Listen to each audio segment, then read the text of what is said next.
আল্লাহ একবারও তোমার ডাকে আমি সাড়া দিতে পারি নাই, এখন ঘুমাইতে চললাম, সকালে তুমি উঠাইলে আমি উঠবো, নাইলে আর কোনদিন আমার উঠা হবে না। মালিক আমি তোমার কাছে তওবা করে ঘুমাইলাম।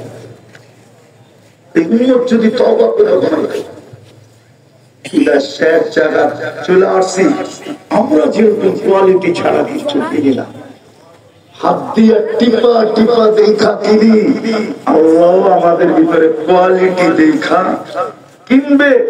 দুনিয়ায় আমরা কিনি কাগজ দিয়া, আল্লাহ কিনবে জান্নাত দিয়া। রাজি? জান্নাত পাইতে রাজি? চান আল্লাহ কিনো? তাইলে আজকে তওবা করি, চলেন সবাই তওবা করি আল্লাহর কাছে, হুজুরকে সামনে রেখে তওবা করি। রাজি তওবা করতে? কে কে রাজি তওবা করতে? তাইলে বলি আমি অতীত থেকে তওবা করলাম। নামান আল্লাহ আমাদের তওবাকে কবুল করুন। এই সমস্ত আল্লাহওয়ালা এখনো বাঁচা আছে,